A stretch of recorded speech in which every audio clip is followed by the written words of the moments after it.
Кажется, это сарай горит.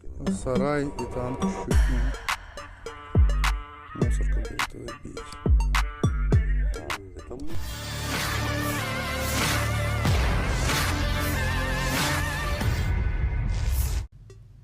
Setiap harinya Volodymyr Zelensky mendapatkan laporan di lapangan terkait semakin berkurangnya kendaraan militer. Itu karena serangan intens yang terus diluncurkan militer Rusia. Baru-baru ini, Jumat 1 Maret 2024, beredar sebuah video di media sosial Telegram.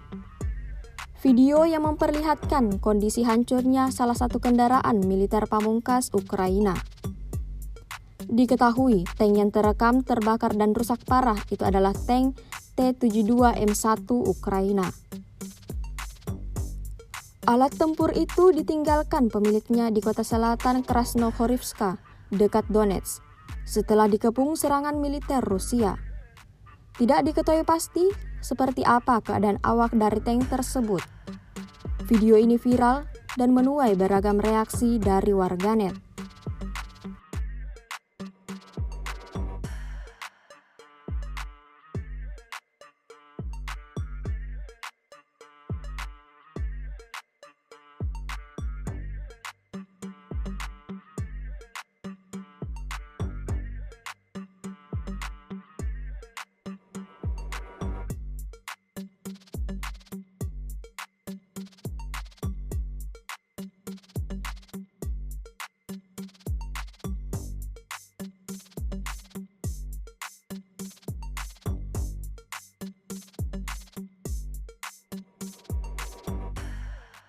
Download Tribun X sekarang, menghadirkan lokal menjadi Indonesia.